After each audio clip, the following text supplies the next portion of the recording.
So kia ora, hello everybody, I'm Madeleine, well hello you, I'm Madeleine Taylor and I am from Wellington in Aotearoa, New Zealand.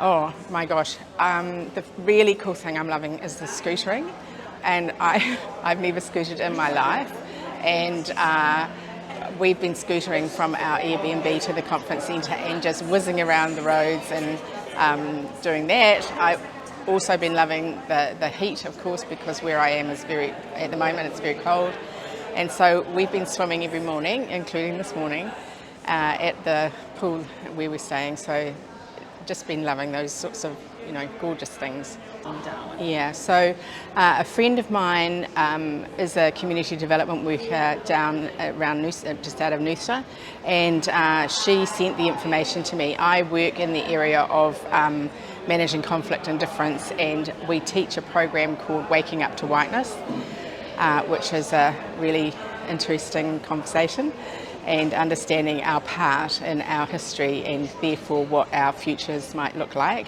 So I was interested to come and talk with people about that idea.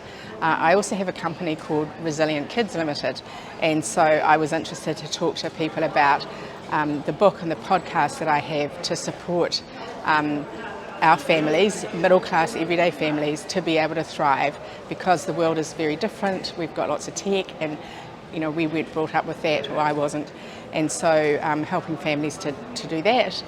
And thirdly, my son and their partner were presenting, and so I wanted to come and awhi or support them in that.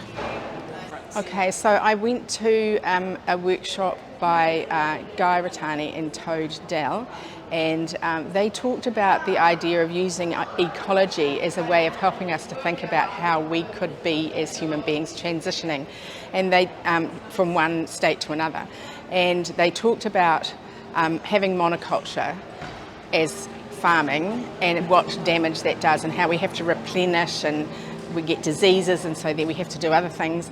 And it takes about 1,000 years, if we were to leave that land, for it to come back to its full complexity around life. And if we take that model and think about how do we change from the kind of monocultural world that we have into the dynamic world that we all could be living and thriving in and supporting each other. And so I was really interested in thinking about the transition steps that get us from one place to the next. So that was really wonderful. That means helping all of us to thrive. One of the things that Whamuina talked about in her early presentation as one of the plenaries was to say that she would be really happy when we were all able to die at the same rate or same time.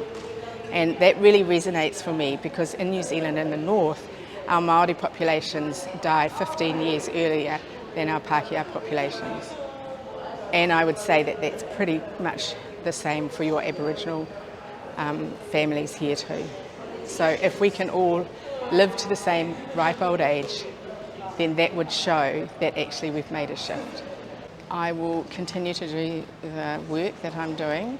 I will continue to speak out, but I'll also take the ideas and the connections that I've made over these few days with me and use those,